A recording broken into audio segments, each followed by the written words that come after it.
Hello, so today I'm going to be doing a sonnet, poetic analysis for the poem Death Be Not Proud by John Donne. This is also known as Holy Sonnet 10 by John Donne. So, Holy Sonnet, it has elements of divinity and whatnot. And it's also a little weird structure-wise because most sonnets will go 4-4-4-2. That'll be 3 quatrains, 4, and an ending couplet. So you have 4 plus 4 plus 4. It's 12 lines plus the 2. And you have a total of 14 lines. Death Be Not Proud, as a holy sonnet, goes 8 lines and then 6 lines to finish. So instead of 3 quatrains and an ending couplet, it is technically an octet, which is 8 lines in a stanza, and an ending sestet, which is 6 lines. But I just broke it up into quatrains just because it was easier for me to go ahead and explain everything. So let's begin the tipcast. Alright, on the left we have the actual text from the poem, and on the right we have a paraphrase so it's easier to understand and go along with.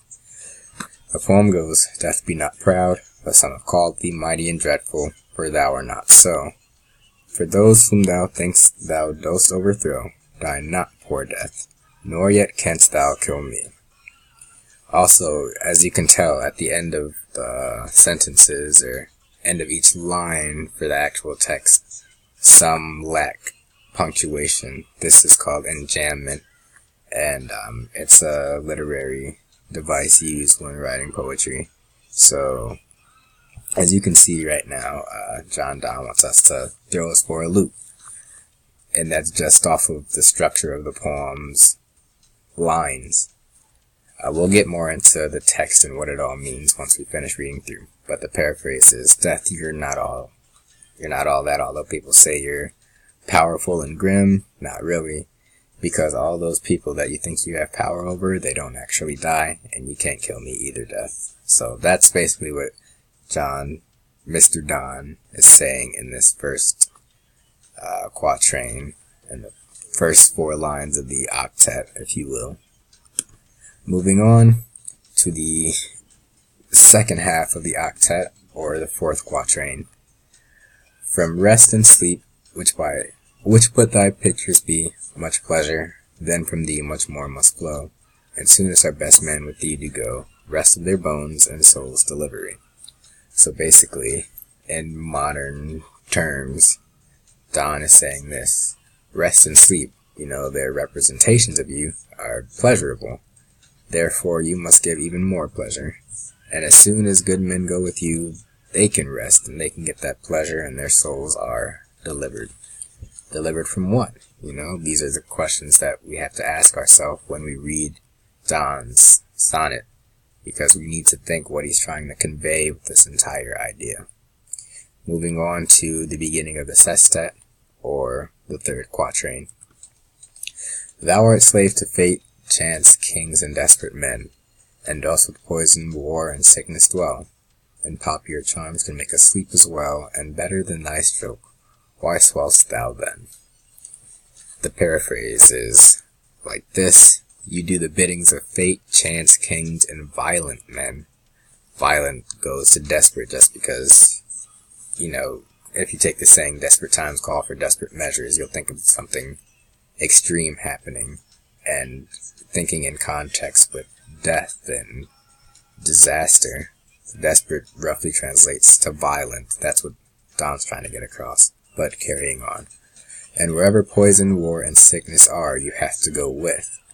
Additionally, poppy and charms can make us sleep too, even better than you, so what's the big deal? Poppy and charms. Well, poppy is a flower that's used to make an opioid.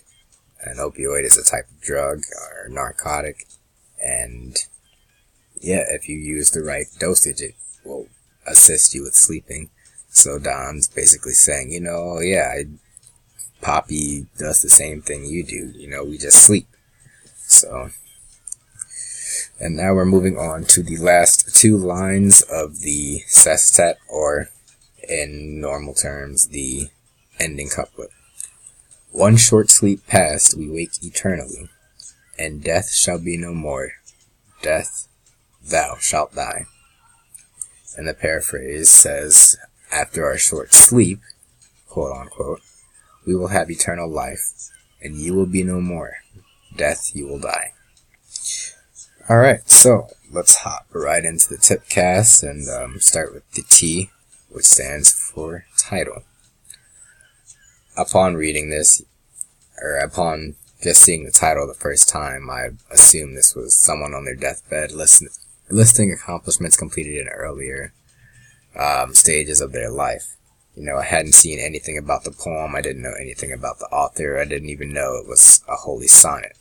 I just looked at the title, Death Be Not Proud, and thought, oh, you know, maybe it's someone who's talking to death and saying, this is why you shouldn't be proud that you're going to take my life now because I've done all of these things. And I additionally thought it was an ode to life, saying, oh, how wonderful life is, and death can never compare, you know. So that was just my assumption. That's what I believe just by reading the title. I'm sure there are some people out there who'll see the title and think something similar. Now that we've covered the T in the TPCASTT, we'll go right into the P. Well, actually, no, I take that back. We already covered the P, the paraphrase, which was next to the actual text. I'm sorry. So, we've covered the T and the P of TPCASTT. So we start with C, which is connotation. And now we'll look at some actual words and evidence from the poem as to what's being suggested. So, Don says that rest and sleep are merely pictures of death. And pictures are being compared to representations of something or a substitute of the real thing. You know, if you have a picture of a rock, you don't have the actual rock. You just have a picture or something that represents what's there. So, when Don calls sleep and rest pictures, there's a loss of credibility, or so you think. In this case, he's being completely serious. There's no facetiousness about it. He's saying, like, this is what you are. You're rest to me, and you'll see why that is towards the end of the analysis. Don also refers to death as a slave to chance and fate and kings and desperate men. Slaves, as we know from the history of the world, slaves did not live very good lives. Slaves were subject to torture and torment and harsh work. So for Don to compare death to basically someone being used as a tool, it's very harsh and condescending, and it adds to his hostility towards death itself. You know, there's nothing good and enjoyable about being a slave, and he says, death, you are a slave to these things. These things use you and you do their bidding. Additionally, this should be line 14 here, just ignore that right there, not line 12, I apologize. But when Don says to death that death will die, it's kind of confusing, like how can something so abstract such as death, but concrete as well, die? And it personifies death, saying that, oh, there's a way for something this abstract to die, and only life can die. It creates a sort of paradox that continues to throw you for the loop, just as the enjambment did in the lines of the poem throughout the entire sonnet. Alright, moving on to attitude. Don has an attitude that's contradictory when he says, though some may have called thee mighty and dreadful. You know, he's going against the popular opinion. He's saying, yes, this is what people say, but that's not really what you are. And the same thing goes for when he says, for For those whom thou thinkst thou dost overthrow. He's going against death's assumptions now, saying, oh, well, you think you've killed these people, you think you've overthrown them, but no, you really haven't. He also takes on a hopeful attitude when he talks about the pleasure that comes from rest and sleep, and how if those are just pictures of death, then the actual thing, not just the representation, will be much more pleasurable. There's a positive spin on what one would actually expect from death, which is the end of everything. But to Don, it's like, oh, hey, I get to sleep for a while. That's a good thing. And we can get that he's proud and triumphant from all of this because he's putting himself in a place higher than death. He's not submitting to it, and he's showing why it's so minuscule in the grand scheme of things, and we'll also get to that in a few.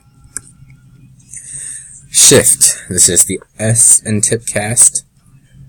So, in the poem, it said, death be not proud, though some have called thee mighty and dreadful, for thou art not so. There's a thing about what people say.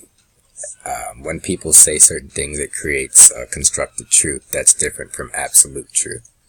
So you have what people say and the idea that it's true because it exists in people's minds. And then there's absolute truth, which exists because that is what it is. It's the absolute truth. So Don doesn't believe in the constructed truth. His knowledge is higher than that of the societies.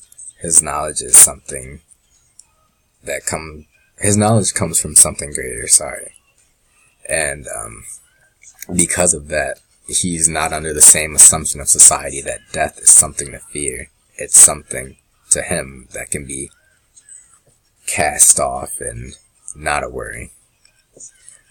Thou art slave to fate. Blah, blah, blah, blah, blah. Kings, chance, and desperate men. As Don says, I can't recall the entire line. I apologize. But there shows a shift in his attitude. Like once he says slave, then oh, those are fighting words. He's getting very hostile, very aggressive towards death.